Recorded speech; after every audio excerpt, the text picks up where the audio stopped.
Hello friends, start करते हैं आज का टॉपिक। आज का टॉपिक एक बड़ा इंपॉर्टेंट टॉपिक है, क्योंकि आज के टाइम में अगर हम नॉर्थ इंडिया की बात करेंगे तो एक इंपॉर्टेंट, एक बहुत भयानक कह सकते हैं एक वायरल डिजीज है जिसका नाम क्या है, जिसका नाम है lumpy skin disease virus. It means LSDV, इसको LSDV भी कहा जा रहा है, lumpy skin disease virus. It means क्या है, एक वायरल डिजीज है, एक वायरल डिजीज है जो मोस्टली कैटल्स के अंदर, काऊ के अंदर मिल रही है, एनिमल हस्बेंड्री के अंदर पाई जा रही है।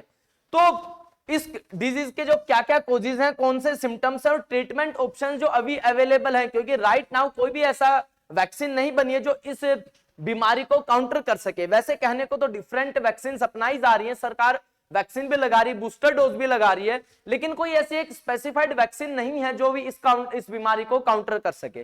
सो सबसे पहले हम पढ़ते हैं कि दी ब्रीफ हिस्ट्री ऑफ, कि भाई ये जो डिजीज है लंपी वायरल डिजीज, ठीक है, लंपी वायरल डिजीज है जो एक स्किन डिजीज है। ये सबसे पहले 1927 में जाम्बिया, जाम्बिया कहां है, अफ्रीकन कंटिनेंट में,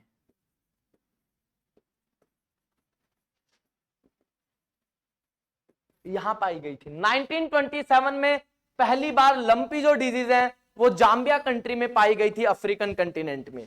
लेटर हाफ 1940s 50s के अंदर ये बीमारी बोत्सवाना के अंदर,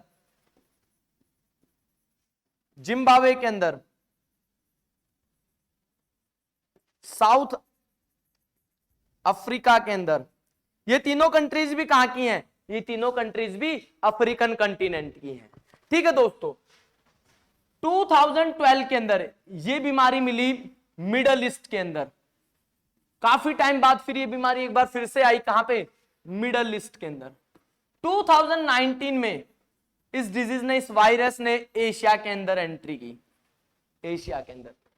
अब 2022 के अंदर स्टार्टिंग में जैन और फेब की बात की जाए, एक न्यूज आई थी, खबर आई थी कि 300 से 400 गायें एक साथ पाकिस्तान वाले रीजन के अंदर, पाकिस्तान वाले रीजन के एक साथ 300 से 400 गायों की डेथ हो गई।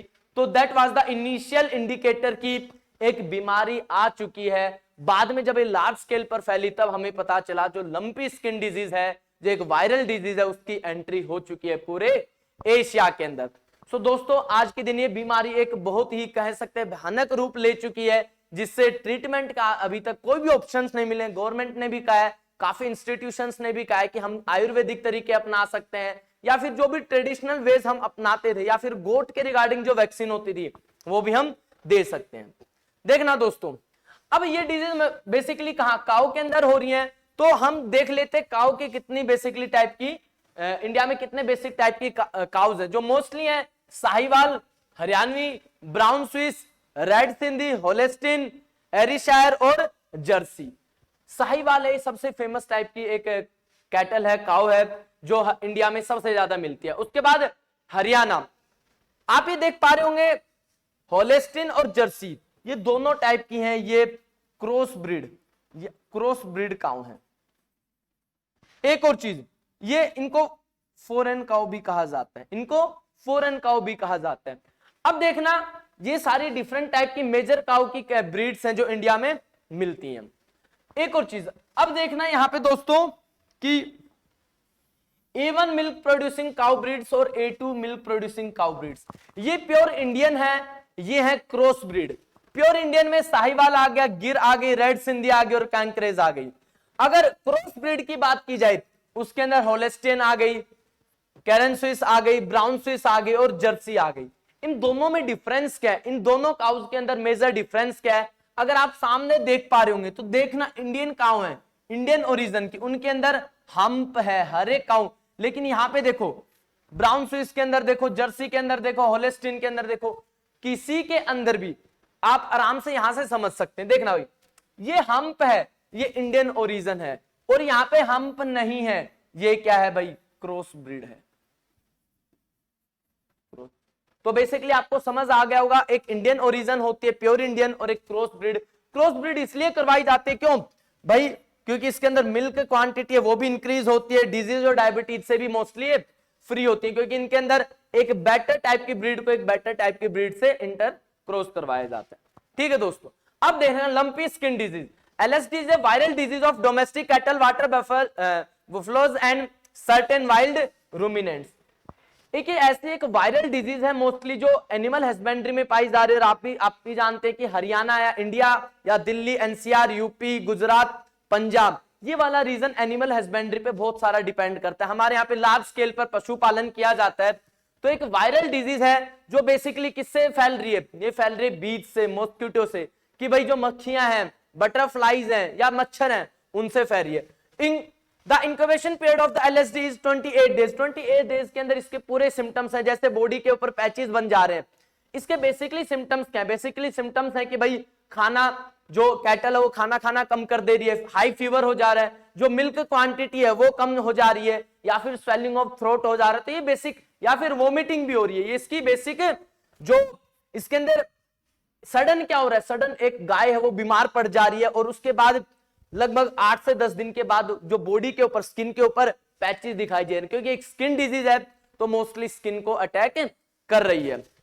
आगे देखना कि एनिमल इन्फेक्ट कैसे हो रहे हैं इससे, एक इन्फेक्टेड एनिमल दूसरे इन्फेक्टेड एनिमल। अब क्या है कि एक काव है वो इन्फेक्टेड, अगर वहां से मच्छर कट करके दूसरी काव के पास चला जाता है और वहां पे इन्फेक्ट कर देता है, तो दूसरी काव को भी क्या हो जाए, वो काव भी इन्फेक्शियस हो जाता। इसलिए बेटर है कि आज के टाइम पे जितनी भी घरों के अंदर गायें हैं उन सभी को सेपरेट रखा जाए। एक आपको पता है कि घरों के अंदर मच्छर और मक्खियां, इनको भगाने के लिए पहले के टाइम में भी क्या होता था, नीम के पत्ते थे उनको जलाया जाता था, जिससे क्या होता था, जो मक्खी मच्छर थे वो भाग जाते थे। तो सारी जो गायें हैं उनको अलग से रखा जाए। इवन स्किन डिजीज है तो स्किन डिजीज के ऊपर काफी ये भी किया जा रहा है कि जो नीम का पानी है उससे स्किन को रब किया जा रहा है, सो दैट अगर इंफेक्शन होता है तो उससे कहीं ना कहीं काउंटर किया जा सके। क्यों? क्योंकि अभी तक वैक्सीन इसकी नहीं बनी है। आगे देखना दोस्तों, नेशनल डेयरी डेवलपमेंट बोर्ड के जो सजेशंस हैं, देखो मेजर सिम्टम्स हैं, fever, reduction in milk production है, लिम्फ नोड्स इनलार्ज हो जा रहे हैं। ठीक है दोस्तों, तो बहुत सारे इसके जो सिम्टम्स हैं वो नेशनल डेयरी डेवलपमेंट बोर्ड ने बताया। Prevention and treatment, ensure proper tick and biting arthropod control, कि भाई प्रॉपर एक तो जो क्या नाम है एंथ्रोपोड से कंट्रोल किया जाए। गोट पॉक्स वैक्सीन, क्योंकि गोट पॉक्स वैक्सीन है उसको भी इस्तेमाल कर लिया जाए, क्योंकि गोट भी कैप उसी कैटेगरी की, भाई जो दूध देने वाली जो एनिमल्स हैं उनकी कैटेगरी के अंदर तो हो सकता है कि वो कहीं ना कहीं कारगर साबित हो जाए जब तक एक प्रॉपर वैक्सीन नहीं बन जाती है। Traditional and Ayurvedic veterinary medicines AVM can be use effectively to manage the disease, कि भाई आयुर्वेदिक तरीके से आपने देखा होगा आसपास के रीजन में डिफरेंट टाइप के जैसे जो आयुर्वेदिक से बनी हुई चीजें बनाई जा रही है, जो गायों को खिलाई जा रही है, कहीं कहीं वो उन चीजों पे इंपैक्ट हो रहा है, लेकिन ये वायरस क्या कर रहा है, अपना जो वेरिएंट है अलग अलग जगह चेंज कर दे रहा है। तो एक टाइप का प्रोसेस है, एक टाइप का ट्रीटमेंट है, हर जगह कारगर साबित नहीं हो रहा। और कहने को तो पंजाब के अंदर 3% देखना भाई, टोटल का 3% डेथ हो चुकी है, वहां पे लगभग 22 लाख काम है, उनमें से 3% और मोस्टली जो जर्सी होल्स्टीन है इनकी डेथ हो रही है। तो ये एक बड़ी ही खतरनाक बीमारी है जो पूरे इंडिया के लिए ही लार्ज स्केल पर इस बीमारी को हाईलाइट नहीं किया जा रहा, लेकिन एनिमल हस्बेंड्री की बात की जाए या जो भी लोग जो पशुपालन करते हैं उनके लिए ये वक्त ये दौर बड़ा ही मुश्किलों भरा है। होप सो जल्द ही इस वायरस की वैक्सीन मिल जाएगी और इससे हम एनिमल हस्बेंड्री को बचाने में कामयाब होंगे। Thank you so much.